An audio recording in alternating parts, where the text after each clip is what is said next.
Good morning, everyone. It's a cool 10 degrees here in Braemar today, and we're doing the Queen's Drive walk. You can't really see it, but the hill behind there, about here, we're going up there in a minute. It's only about 500 feet, but we're walking around the Queen's Drive walk first, and then we're going to go up there. It's been mixed weather here in Braemar the last few days. The really strange thing is we tried to avoid the worst of the weather yesterday because it was forecast. And obviously being in a glen and being in Scotland, when we're on the coast, the weather forecast doesn't matter because it's a microclimate, and because we're in a glen, again, really the weather forecast doesn't matter because it's a microclimate. So we fell for the forecast of severely heavy rain yesterday all day, and I think about 5 o'clock when we were back in the van and having tea, it rained, but it didn't rain severely and heavy. So usually it's up on the tops that it's severe and heavy and really windy. However, it is windy today, so we decided to do a little local walk called the Queen's Drive Walk, or the Yellow Route in Braemar.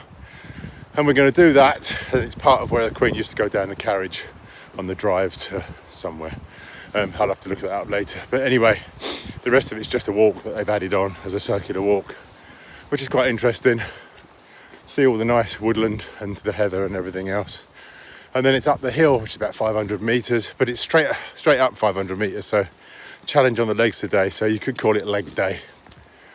Very interesting how to be out again. And I was I was listening to Julia Bradbury's book last night on walking and everything else, and very interesting some of the stuff she comes up with. But one of the things is about anxiety and being outside and doing something new every day and challenging yourself is very important, and it's something I've done since my stroke, because I had quite bad stroke anxiety, and if I'd let the anxiety take over, I'd have never gone outdoors, and it's not what I wanted. And so I convinced myself every day. So yeah, getting out when you've got anxiety. So when I start most of my walks, and they always start the same, I think to myself, oh my God, my backpack is driving me mad. Oh, my legs are driving me mad. This is a pain in the arse. And I'm just walking along a flat path thinking, why am I doing this today? But there's a real problem I have with this. And nearly every time I go out for a walk, I think, why have I gone out today? Why am I doing this? Why am I doing that? This is just not me. Why am I doing this? I must be stupid. And then once I'm out, I'm enjoying it, and I'm enjoying what's around me, and I'm loving every single minute of it. But the point of fact is, it is difficult.